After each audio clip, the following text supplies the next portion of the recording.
This is the Long War. I'm Rob Baer, and joining me once again are my partners in crime, Kenny Boucher, Wyatt Turk, and Mike Haspel. What's up, guys? Yo, dog, great to be here. All right, what's up? Greetings and felicitations. There it is. We missed you last week, Mike. Yeah, yeah. I was having a lot of fun at the Life, the Universe, and Everything Symposium in Provo, Utah.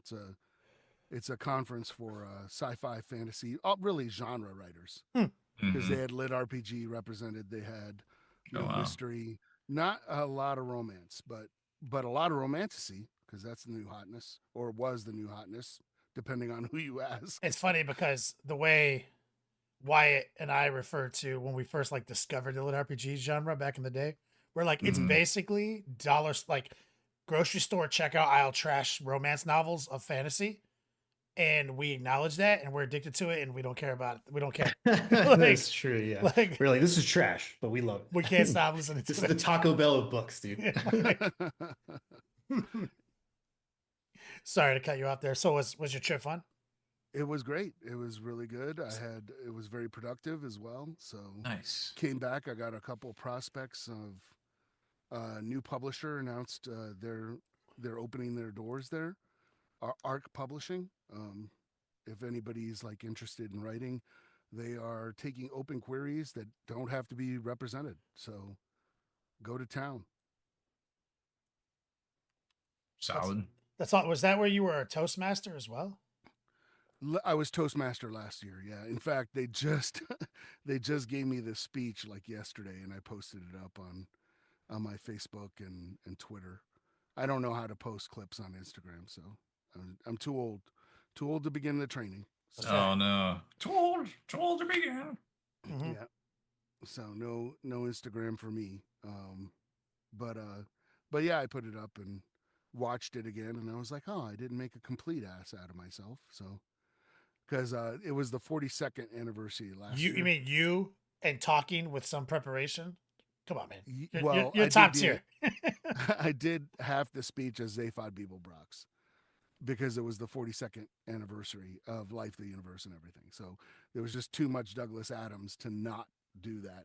So I'm one of the few people who has done it in costume and in character. So it was kind of fun. Classic Mike Haspel. Mm-hmm. All right, let's progress this show, guys. Again, we're gonna have a pretty fun topic tonight. I don't think we've done this one yet, but before we get into that, the gang is back together, and let's roll out to the Cave of Wonders and touch nothing but the lamp. Would you rather be doomed to turn into a mermaid or doomed to turn into a Sasquatch? Can I be a merman? Yeah, I mean it's a species. Or a Sasquatch? You become a mer person in some capacity. Now, questions: are we talking Little Mermaid, mermaid, or are we talking like OG Little Mermaid, more like alien looking? Am I looking like a straight human with a fishtail? Yeah, like what we all think of when we think of mermaids. But that's the bad one. I want the good one where I'm a fish top and human legs. No, you don't. That's one of my favorite lines in Futurama when he goes to the lost city of Atlantis, or of Atlanta, Oh yeah. and he realizes he can't have sex with the mermaid princess after they elope. And he's like, why did it have to be this mermaid? Why couldn't she be the good one with the fish up top and the lady parts on the bottom? It's like, damn, Fry. So Right, effed up. fucking full on Sasquatch though. Hold on. Like legit cryptid. Oh yeah.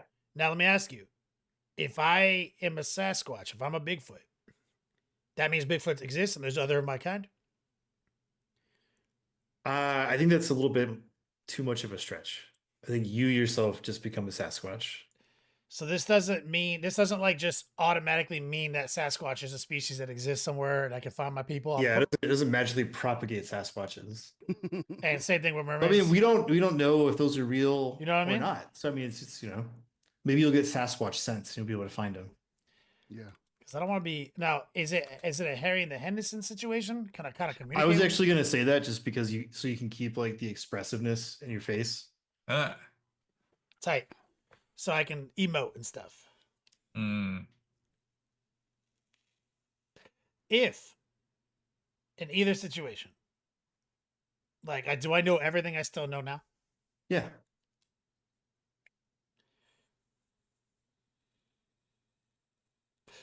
Can I communicate with fish if I'm a mermaid? Ariel Like style. Aquaman. Like Ooh, Ariel. this- Ariel straight I has mean, sings to fish, and they sing back to her. yeah, I mean, I'd give you that as like a aspect of mermaid species.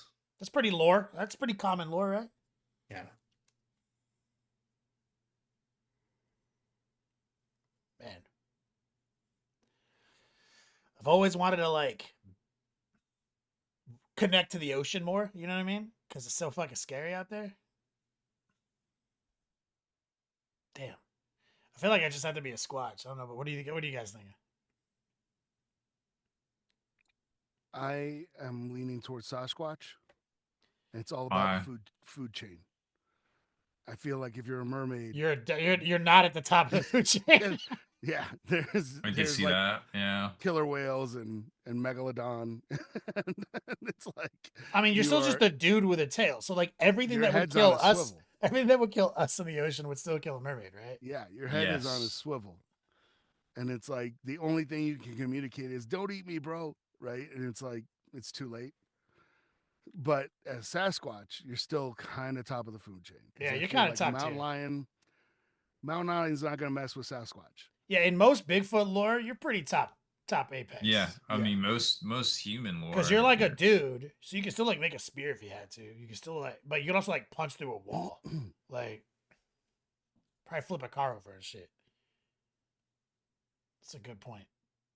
Does this tie in with our one would you rather, where we would let a Sasquatch shit in the house? Like if one of us becomes a Sasquatch, it's like, am I also gonna like find myself in a would you rather alternate reality where I get the shit in some guy's house? I and mean, answer the yeah, I question? like that. Maybe you do. What about you, Rob? Yeah, I think you guys make some good points. Probably go with the Bigfoots just because kind of it's good to be on top. I mean, you could be like a freshwater mermaid. Yeah. There's no reason you have to go get in the ocean. Oh, You could just Yeah, you could just hang out at Can like, I be Lake a Tahoe, dude. Florida merman? I mean, yeah, but I mean, you Florida got crocodiles at merman. that point, dude, or gators, whichever one is in Florida, Both. and the snakes.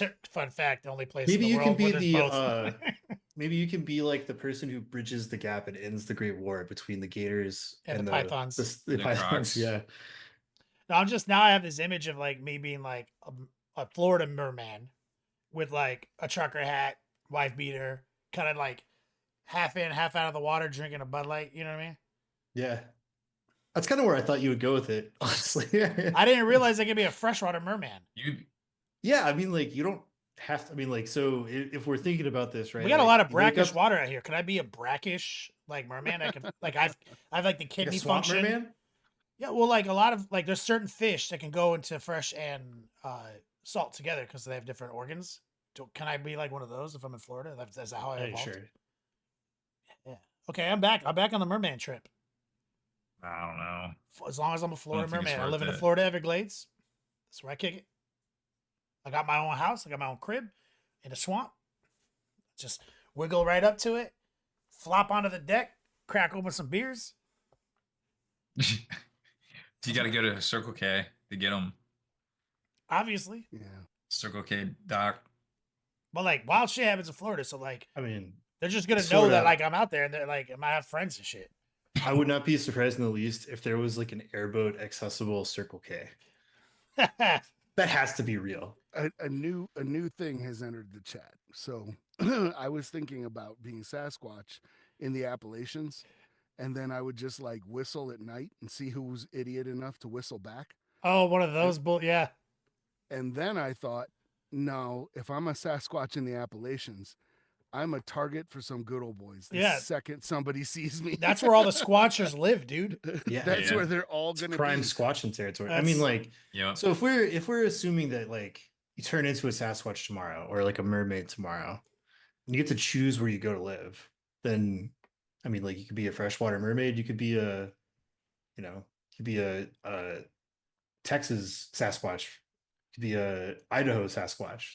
It's up to you, man. Yeah, yeah. I would not pick Texas for No, the same reason. No, It's too, no. it's too I feel hot. like there it's way is too a hot to be covered in Sasquatch, fur. and You have to I'm be gonna you have to be wind like up- a Redwood Forest Californian yeah, squatch. Yeah. California, Pacific Northwest, that area. Otherwise, you are getting 100% hunted. Yep. 100%. They'll create a preserve for you out there. Like, yeah. But I feel like the same thing happens if you're a Florida mermaid and somebody sees you. Oh boy, you are getting hunted. Why Or keeps the somebody. Bud Lights on hand, dude? It's possible. If you always have Bud Lights, Monster Energies, and Baja Blasts on you. But here's how I envision it. Like where the Mississippi tribe lives, like off the causeway where they built the Tamiami Trail, right? They kind of fucked up the Everglades when they initially made that because it was not a causeway at first. It was just like a mound of dirt that actually created a dam through the Everglades. So one side got super wet, one side got super dry. Now they're fixing it, right? Where they're putting in causeways so it's fixed.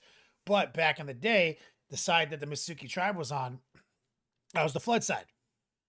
And so I've done tours out there where you see like they've got how they built like their old school towns and stuff, just like little stilt towns and shit. So I'm like, bro, I'm in the Everglades. I got a still house. I got a little ramp, little boat ramp. I live in it. Swim dude. right up to It's it. right up, like it's right there, dude. I mean, the Yep. Everglades are only like 4 or 5 feet deep most places. Like I'm, like it's just like I'm in the zone. I got my own little airboat. I do airboat tours, like everything. I feel confident enough that I can make this happen. And if Did I not get gatored. and if I mean, I see some cool gators. Gators aren't as scary as people think they are. Like maybe that's just because I was Dis- born in Florida. I don't know. Maybe Disney gators. Disney gators will eat a kid, 100%.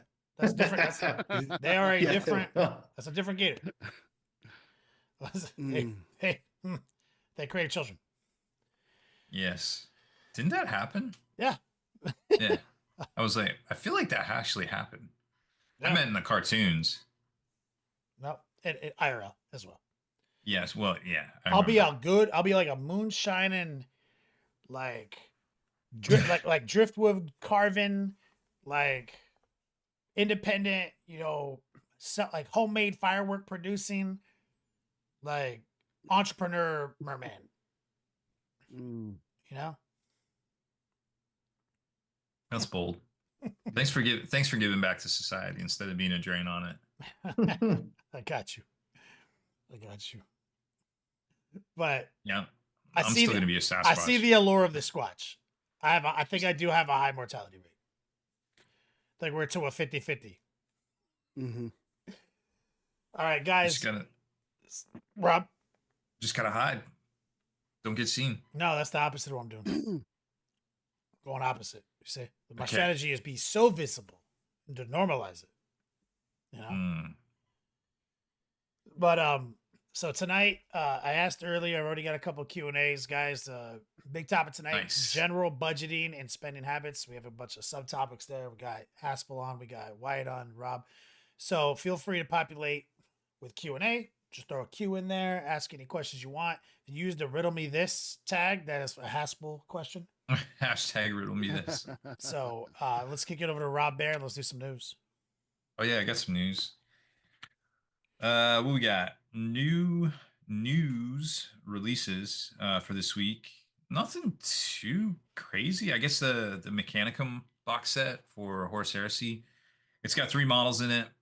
185 for that. It looks like there's going to be about $100 savings in it. And it's cool kits, if you're into Horus Heresy and Mechanicum, might want to scoop that one up. Especially if I think a lot of stores have that the battle group still on the shelf. So you get those two together, you got a pretty good start to a Mechanicum force. You only have to buy a couple extra few things depending on what you're trying to do for your army. On the 40K side, they're putting out I guess like a special edition box set, the Hell's Last, Cadian 101st Hell's Last Squad. A lot of a lot of folks online talking wild about this box set. It's 6 models for no, excuse me, it's 5 models for $80, and one of them's the Minska Linsk, or however you say her name, from the novels. So there's a special character, and it's basically a command squad. And if you look at it in that regard, it kind of makes sense in GW money. But I also see, if you compare it to like the Gaunt's Ghosts or the Black Talons out of Sigmar, kind of all starts to make sense. They're all priced out about the same. But then also, it's $80 for 5 or 6 models. It's like, do you convert it? Do you, like where you at with this? Like, if it's a value to you, yeah, obviously pick it up. If you're really vested in those characters, I mean, the Gaunt's Ghost box sees a lot of play, I'm sure, right? Still wide. I see it in the list all the time. Um, I Yeah, I mean just it's just a very ubiquitous unit. right. And like I was gonna, well, for a while it's been sold out. Like I haven't been able to even see it, but I was gonna do a deathcore version, because the old kill deathcore kill team box comes with the accessory sprues. So I'd be like, oh shit, I can make kind of convert up some or excuse me, some deathcore to be looking like the Gaunt's Ghost. I thought it was a neat idea. I didn't do it yet, but you can definitely go that route, I feel like. So it's just like one of those things, like the pricing. There's definitely seems to be lately more and more of a sticker shock. So really, it just comes down to what's the value for you in this day and age. And you don't have to buy any of these releases, of course, but there is that. Now here's the big one. Well, semi big one. So GW's continuing the rebooting their Primarch series in Forge World Resin, and the third one in the series. Remember, we got Horus, then Fulgrim, and now we got Angron. We're back to the beginning because Angron kicked off the first Horus Heresy Primarch series back in 2012. So it's been a hot minute.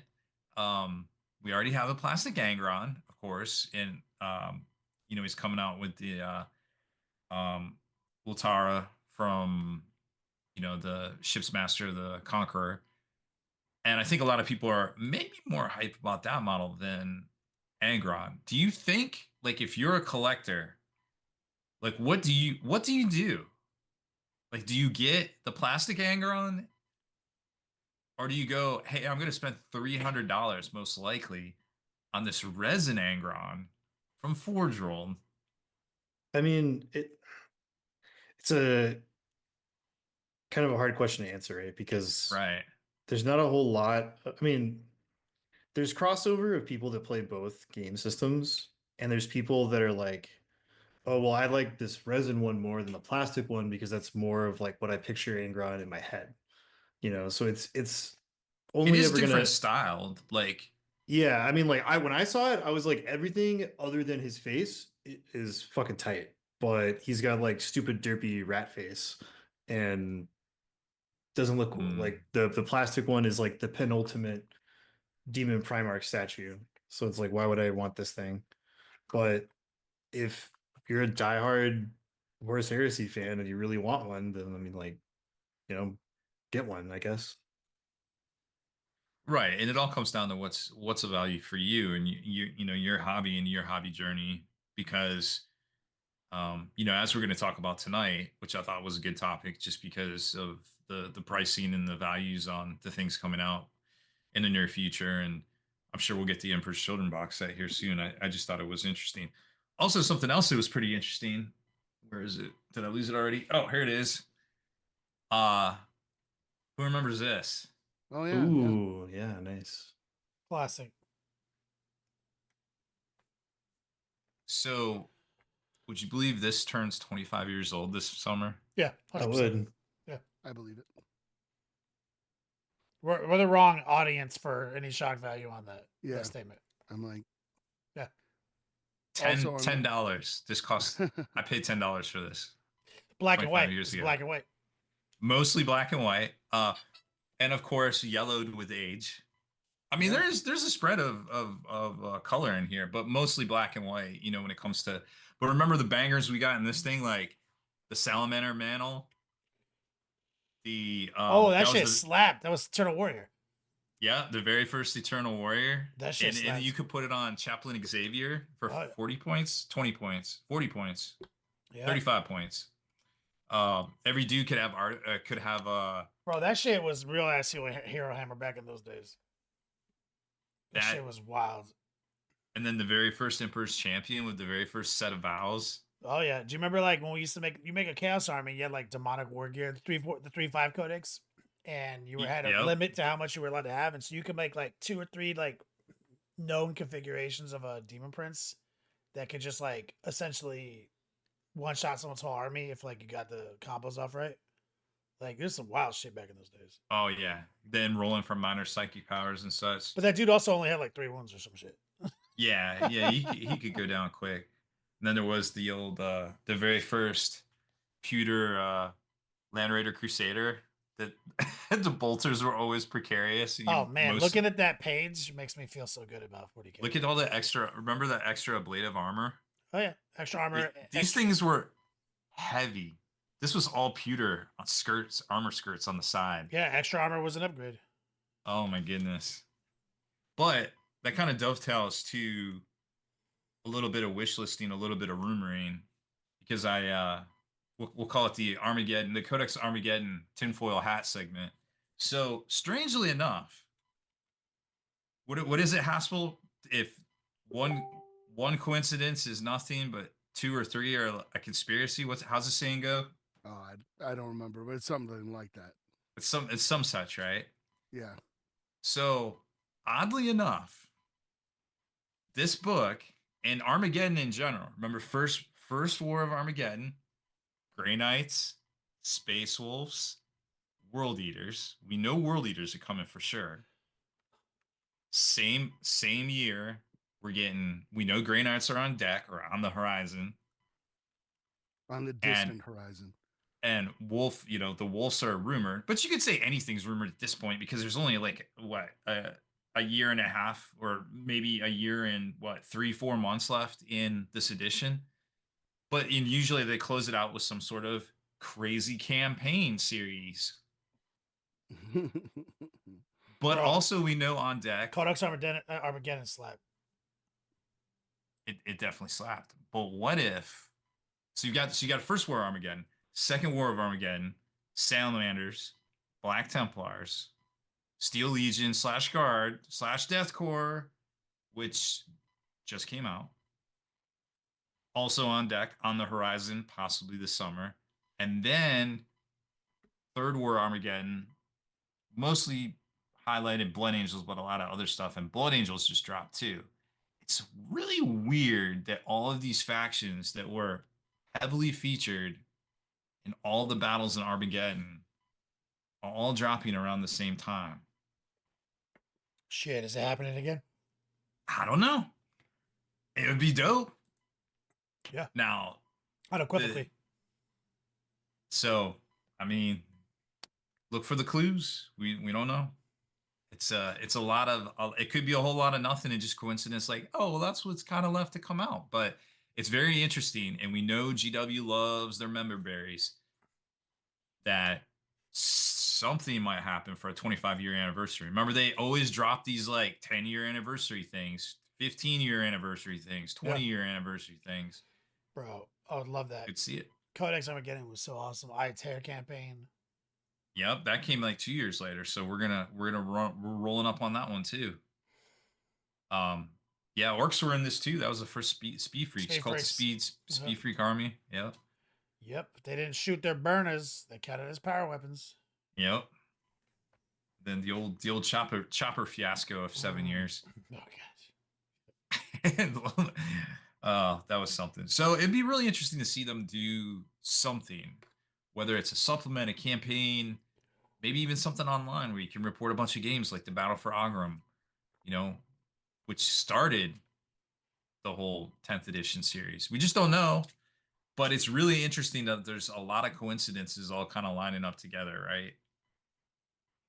Yeah. Even just a campaign book, like for a crusade or something. I don't know, but that's my 2 cents. I think it was definitely worth mentioning because GW loves them some anniversaries, so we'll kind of see where it goes from there. And if you haven't been paying attention to the whole YouTube creator There's a drama. news, yeah, right.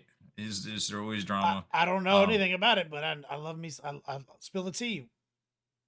so there was a content creator, German guy, Trevelyan, I think is his name. How you say it, I don't exactly know for sure.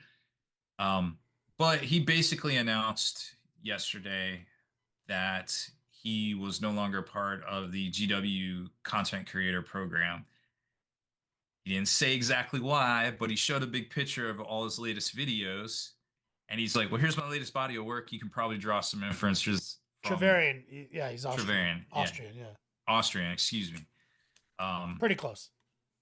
Well, I judged that based off of the German on his. I'm pretty sure they speak German there because it definitely looked like German. Um, No one will fault you for that. yeah, I don't. Yeah, it's like it's very close. So what? So Thank you for the correction. he Anyways, got out of the content creator. We don't know why. but he mentioned and he showed a picture of his most recent body of work, which it was basically all GW videos up to a point where he talked about the Vallejo strike, and then his next video was the Army Painter John Blanche series paints, and then his next video was like a GW tutorial, but also So let it me was guess. like Since he wasn't getting anything from GW anyway, and he was on GW NDAs, and then he started talking about other incredibly relevant and important things. You got some backlash. yes. I mean, that's kind of the inference you could make from it. And he has a very good video where he talks about it like, hey, I'm not mad, I'm not upset. I just feel like, this wasn't Another one bites the perhaps. dust. Another one, like that's exactly what happened there. Like they Yeah. didn't like GW has done that historically. They entice a lot of people, cast their net really wide across the internet, make people, because we love their brand, we love their IP.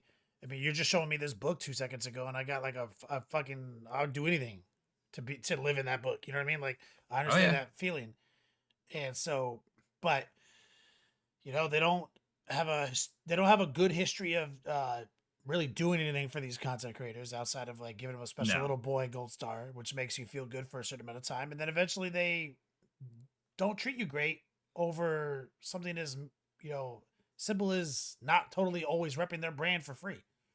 And Yeah. remember, and this reminds me of the whole Miniac fiasco. Yeah, When and he- he brought that up in his video Yeah, too. That like the guy accidentally he made it was an accident, right? And they like escorted him off the premise.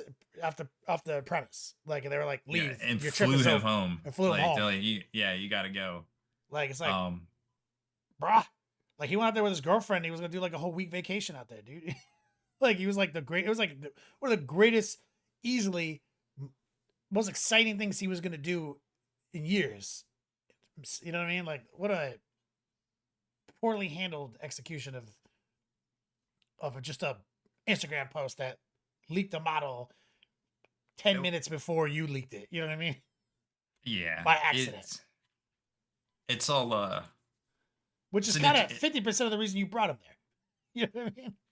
right, obviously. So yeah, I mean, at face value, if you start looking into it, and we posted the previous NDA, the 3 year ago one that kicked up a lot of drama because it's pretty predatory. And since then, there has been adjustments to it, but they could still reserve the right to just be like, nah, dog, like, We and love not even tell you why, right. So like, We love like this is one of those things. If anyone's coming to our show for the very first time and you Right. think that we're haters, we're not. no, we were Dedicated very passionate. a vast swath of our life to this IP. We love this company mostly 99%. You know what I mean? It's just like, we got to talk about the news, and Trevelyan is a pretty Right. well respected individual in our community, and these are things that he had to say. So go check out his YouTube channel. Go check out what he had to say about it. So if you're unaware of that, maybe go check him out. Maybe help the guy out. You know. Yeah, he's got some things up there that he's doing and some different ways you can, obviously everybody has a Patreon and stuff that you can subscribe to, and um there's definitely and KR Quinn says in chat, actually read the article on Spiky Bits, which is rare. Dope. I don't ask a lot. I don't ask people to subscribe. I don't ask people to do anything. Just click on the link. He and read said the he post, said man. the NDA was very general. Which No, it's actually I not. think It's most NDAs are kind of asking a lot in reality. the one I posted. Excuse me, I didn't mean to cut you off, but like this one I posted from 3 years ago, it is disguised to be a non-compete. Like, it's very predatory. Now, that is not the one that's in. That is not the one that's in. Some people have signed that and are. Well, I guess it's timed out by now. Some people did sign that one. That is not the current one, but still, just the fact that they straight faced had people tried to get people to sign that, and did get some people to sign that. It's very shameful. I mean, they used to actually have a whole section on their website. Remember? Oh yeah. They had a whole like terms of service section on their website. It says like you can't commission paint. That's a crime. You can't have a blog that makes money. That's a crime. They like just went off, dude, like on shit. And I was like, bro, it's America, dude. We can do whatever the fuck we want, man. Like, Yeah, that's what not a how. wild, That's not how any of that. what a works. Pushing another company's paint that's 2 weeks in an ISO cube. right? You get it. Yeah. So, as KR Quinn alludes to, he's like, so what can you do? It seems like you can just fluke you for whatever. And I mean, by general, well, don't Oh, that's what you don't mean, be like, holding. yeah, Yeah, just it's well, maybe it's too generalized, right? Like it's not specific enough. And so, like, the advice I'd give anyone is don't sign a fucking NDA. For free. I mean, I just don't sign them. Well, that too. I just don't sign them, no matter what anyone asks me to do. Like, I don't sign them. Like, people say, like, I need you to sign this NDA. It's like, are you okay with a verbal on the phone NDA? If they say no, I don't sign it. We're not working together. Because I'm not going to sign. Because I'm not going to call a lawyer up, pay a guy to look over it. So I'm not going to sign it. That's fair. That's my policy. I've done that I've done that for 14 years. Well, I mean, if you want something summarized or you want some like general legal advice, you can run it through ChatGPT, and it does a pretty good job. That's a content creator hobby guy. That's not a defense Right. contractor. Right. Yeah. There's a certain level like That's this. I'm the same as Treverian. We're in the same market. Right. You know what I mean? Yeah. That's what I'm talking about here. That's my advice.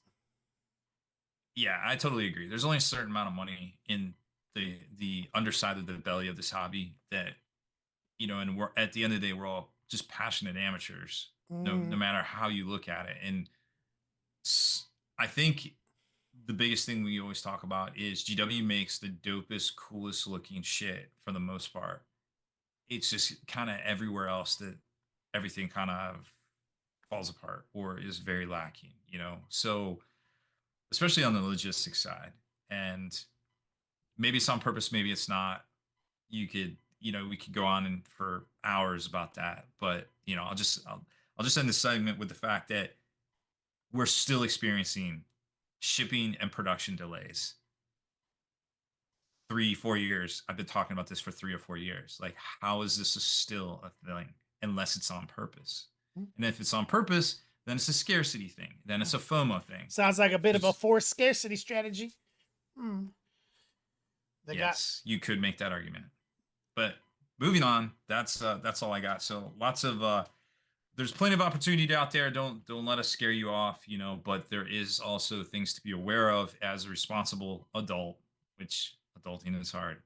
All right, let's jump into a quick commercial break. Let's get back on task.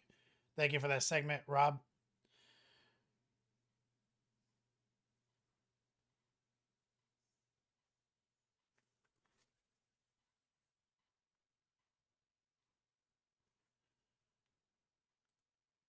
And we're back from our commercial break. Thank you guys for sticking with us.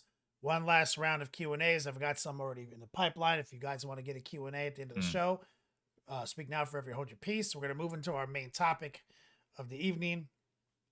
which is general budgeting and spending habits, which I think is a really cool topic. Good job, Rob. Appreciate that. So as usual has been my way. I'm going to ask questions, not answer questions. And so this is a good one because I'm not going to ask this one to Rob. I'm going to ask this one to Mike Haspel. Do you feel that the cost of Warhammer 40K is justified by the value it provides? Yes. Next question. No. That's a terrible way to answer the question. But yeah, I feel I get a lot of entertainment out of it. So, I mean, literally years. So it's, well, now for some of my models, decades. So I like to compare it to a movie theater ticket, Hmm. right? For that's, we'll just say on average it's 2 hours of entertainment. But that's 2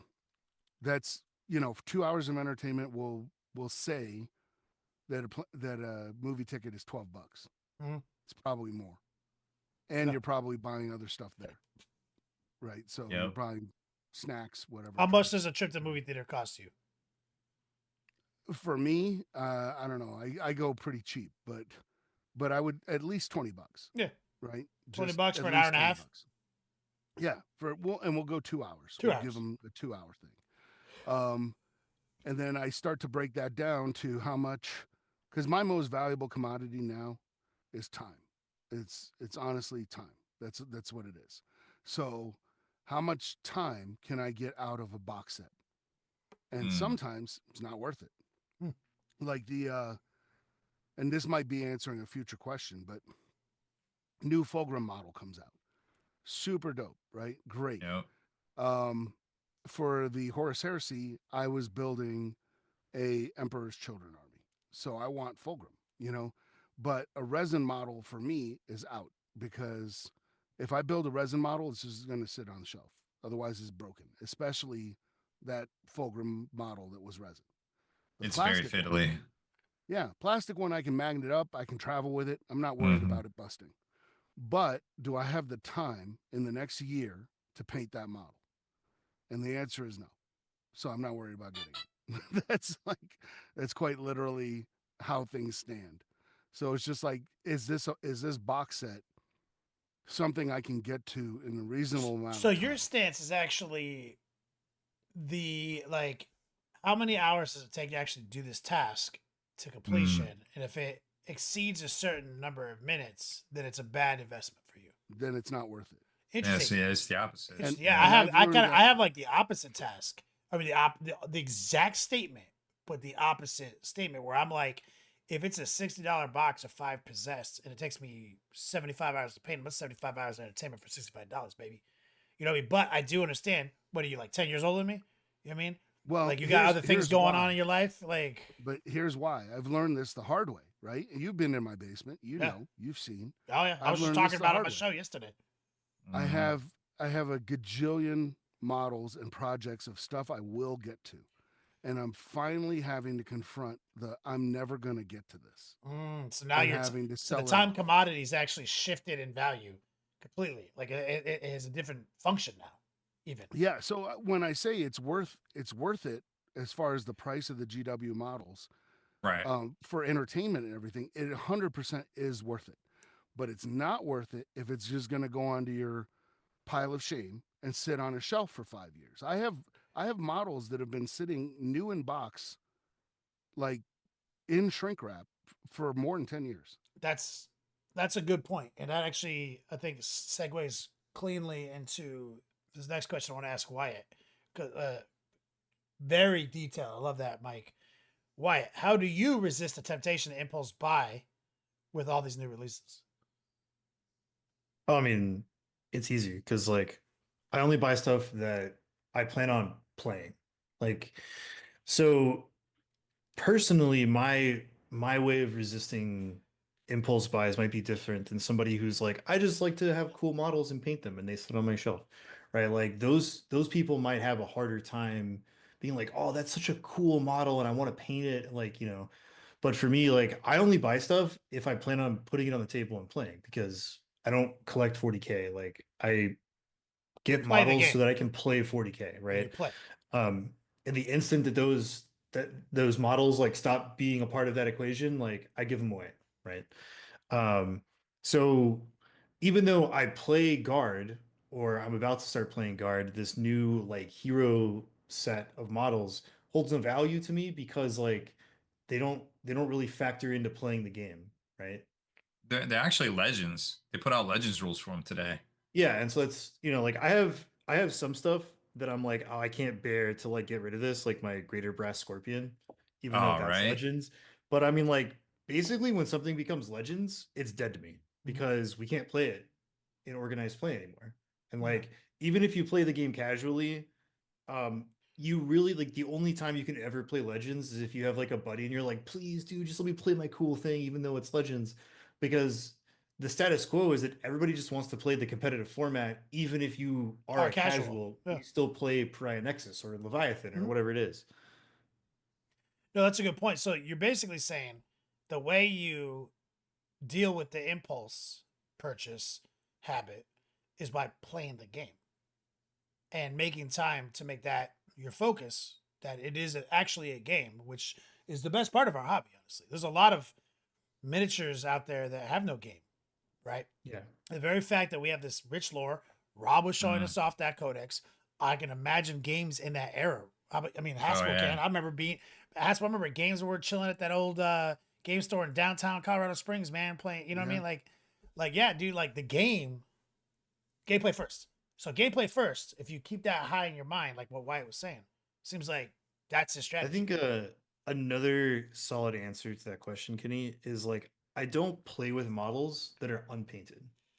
And I I don't do think that for anyone on this podcast does. Yeah, I same. so I do that for two main reasons. One is because when I was younger, I did have a really bad problem of like, oh, this new shiny thing, I want to Mm-hmm. play this on the table, and I would buy it and I would build it as fast as I could, and I would glue them on bases, and I would start getting reps. Like I would start playing the game, right? And what happened more often than not was I would paint like half of the army, and then I would be like, well, I've had my fun. I've played this like 10 That times, and it's either not as good as I thought it was, or like I wasn't enjoying the play style as much, or whatever. And I would just have all these like half painted armies. And so eventually I was just like, you know what? I refuse to ever put anything on the table unless it's like painted, right? Or battle ready standard for the modern term. And if you do that, you will find that you purchase stuff a lot slower because you're like, well, I can't use any of this until it's painted, so I don't need to keep buying stuff, right? I may not need that brand new hero or that brand new box set because I'm not even to a point where even the basics of this collection is ready for the table. That makes a lot of sense. It's a good mm-hmm. answer. This is the best group of people I've ever to ask these questions to. This is wild. Rob. Well, one of the I just want to follow up to what he was saying too. So one of the assuming that we're kind of saying that it's an artificial scarcity kind of thing, like we all kind of overbuy, because of FOMO or whatever you want to say, or you just want that dope thing. Um, One of the side effects, or I guess the pro like positive for the company, is increased brand awareness, which I think we can all agree is definitely something that's happened for Games Workshop in the past few years. No doubt. So this is a very personal question, right? So Oh man, I'm curating this one to Rob because Rob's a big deal. People know him. You know, few people. his apartment smells of rich mahogany and leather-bound books. You know, Or yellowing small that's a campaign books from metaphor 25 for years. what it means in our hobby. Yes, So Rob, I'm Ron what's the Burgundy. most you've ever spent in one go on Warhammer, and was it worth it? Hmm. Because I know you have a pretty vast collection. And I'm aware of some of your purchases, so I want to see how you answer this question. You are I a think hobby maniac. Ooh, I have an answer to this too when Rob's done. Fuck it, all of I you are gonna answer this. Rob starts. yeah. Okay, so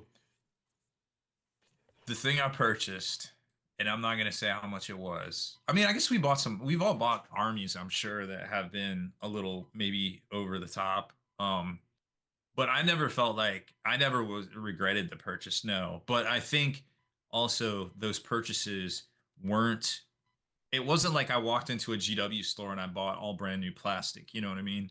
Like at full retail. I think I would feel differently about that than I would, for instance, buying a Titan. Like the Warlord Titan I have behind me is not is not a Forge World air quotes one, right? So it's not the $4,000 it's supposed to be. It's it's a recast, whatever you want to call it. It's better, and I put a Forge World to get one of the first ones in the States. I put a Forge World one together. Garbage, in my opinion, compared to this one, which cost way less. How much was it? This was $500, and compared to I think it was 3,000 at the time for the other one, the GW one, and this was way better quality. I can't say enough good So things. was that your biggest number that you spent? No, of course not. But what's the biggest number? Was it worth it? I don't. I'd have to think about it. I don't know. I don't know off the top of my head. But that's the biggest single one purchase I can. Okay. I can think. I of like off that the you top of my chose head. to state the physical biggest. I like that. Yeah, but Wyatt, I'm sure. There's what's your something else. biggest amount of money you spent in one purchase, and was it worth it? At one time, I actually wanted to go back to my eBay account to see if Oh, they that's a still good had it, idea. but I don't think it tracks past a certain point Hmm. because this was you were there for this, Kenny. It was LVO 20 was it 2018 where I brought the orcs, the Fury Road? Yes. Oh, I remember those. Those were good. It's- That was so- the best army ever in the history of the game. Yeah, it didn't do so hot. But that was the first year that our chaos spiritual leader, Don Husin. Husin, Yeah. brought out the triple Lord of Skulls. And he went like 5-1 at LVO, which is really hard to do.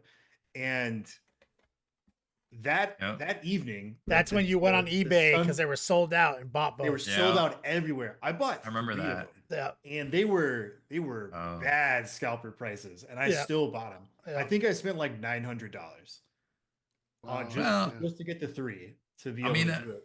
that's only like an extra 100 each, really. That's bad. $100. I mean, but yeah. But was it worth it? I mean, Hell yeah. You fucking you rocked those. Oh my god! I mean, I got like number 2 in the world. You almost you was a close race. It was a close race. Yeah, if it wasn't for that fat guy that wrecked my army at LVO, but sure, it was still worth it. But that was my like almost Galactus level purchase, Kenny. Like that was really irresponsible. Well, yours was more. Galactus was 800 for me.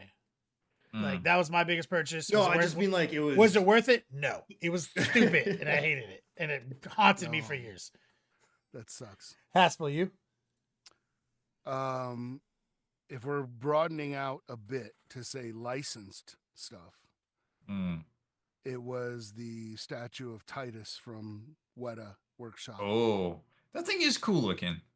It's $2,000, and when it got delivered to my house, I was just like, "Uh-oh."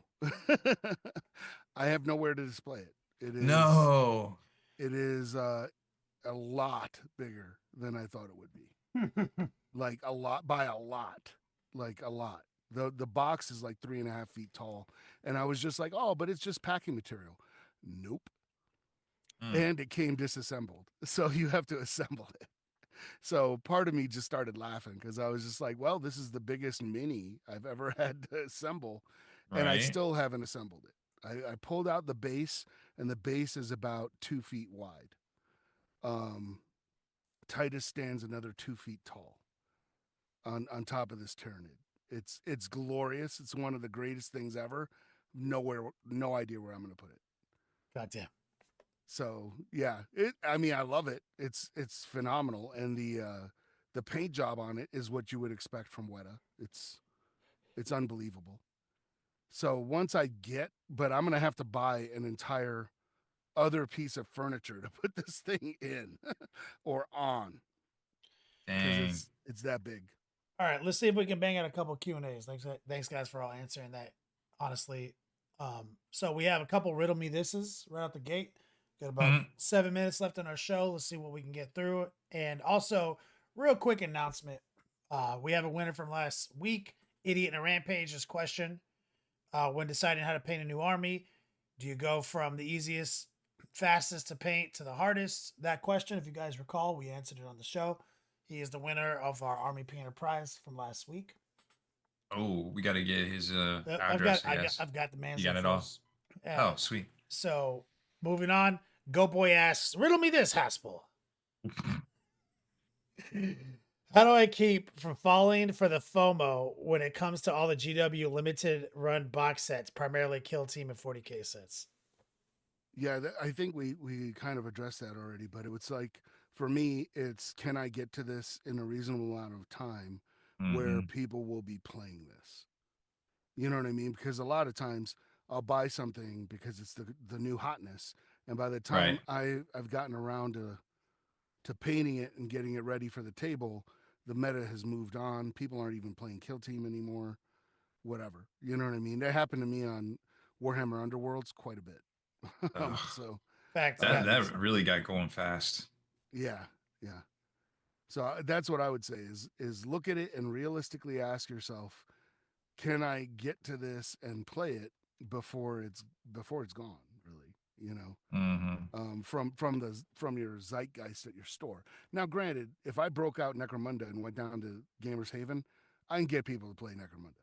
You know what I mean? It's not impossible, but it's like I've bought Necromunda sets and everything that are assembled but in the box because by the time I got down to play the Necromunda League, it was over.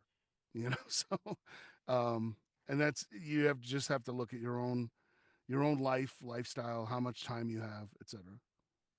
Wyatt, Mm. I'm gonna throw this one at you from Jonathan Palomero over on YouTube. He says, "Talk about the balance between spending on quality materials (quote in parentheses airbrush) and spending on stuff you get by to get you by until you get the skills. I believe in good regular paintbrushes over synthetics, for example. Like, how do you balance that?" I Mm. mean, probably if you believe in buying good paintbrushes, then I would say buy a good airbrush. Like Mhm. I I personally I think this idea that you should buy like a cheapo shitty airbrush, air quotes, because you're gonna mess it up is complete bullshit. Yeah, not real. Think better of yourself. Start like first off, but like I believe in getting a quality tool and taking care of it. And if that's in like beyond the hobby, it's like if you get a quality car, take care of it. Like don't get a shitty car because you know that you're going to get into a wreck. Like that's preposterous, Good right? analogy. Like if you're going to get a hammer, get a really good hammer. If you're going to get a drill, get a really good drill. Like if you got to get a firearm, get a really good firearm and just learn how to take care of it. Same thing with airbrushes. Like no, you don't have to buy like the Ferrari of airbrushes and spend like a bajillion dollars, No. but you can get a really high quality tool from like Iwata, from Badger, from any one of the other brands that are associated with quality and good design engineering.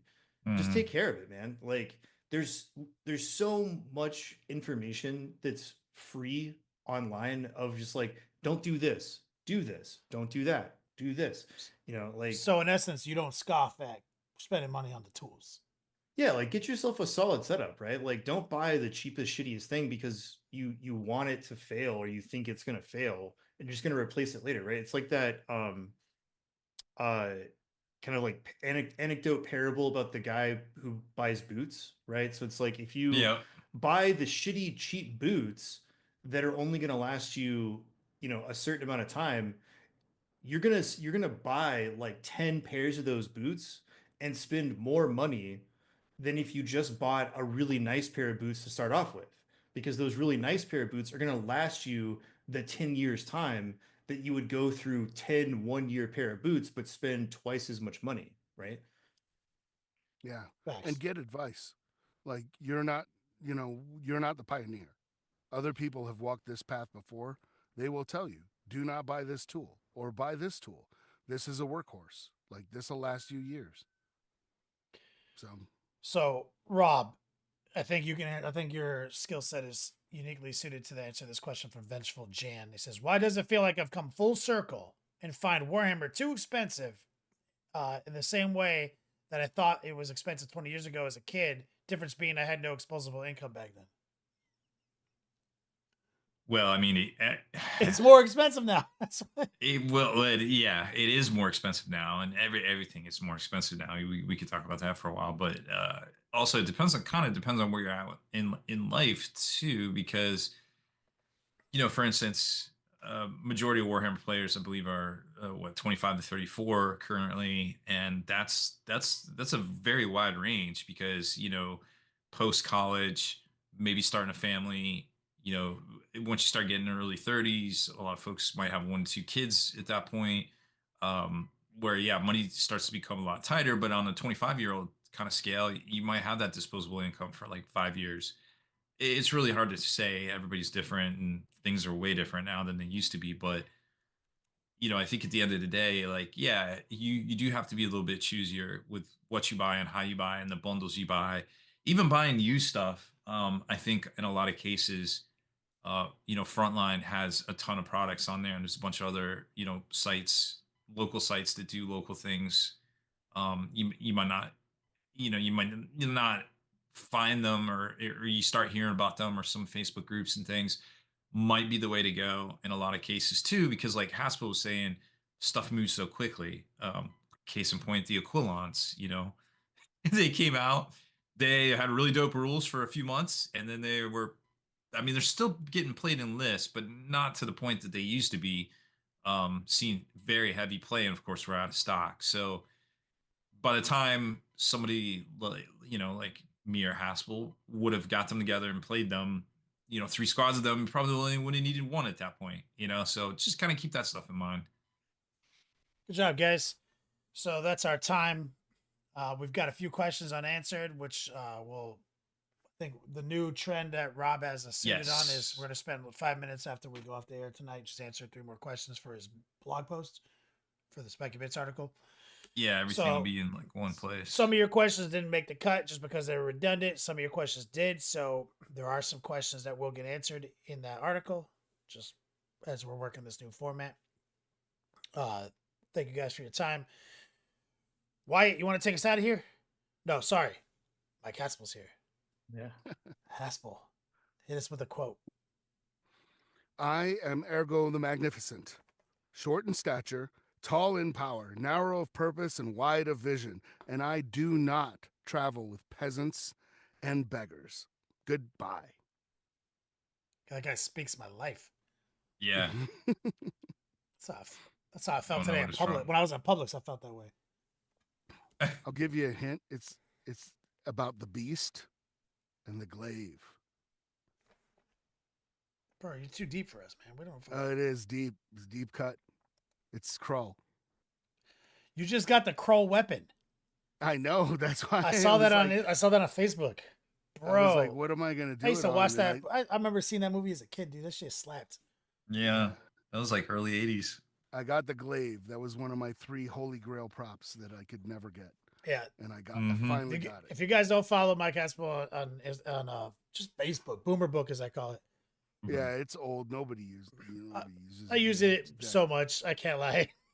I'm a boomer. I use it as a photo album. Yeah. And it's a zombie social media. But your post was, I think, very well written on the subject too. It was very from the heart, you know what I'm saying?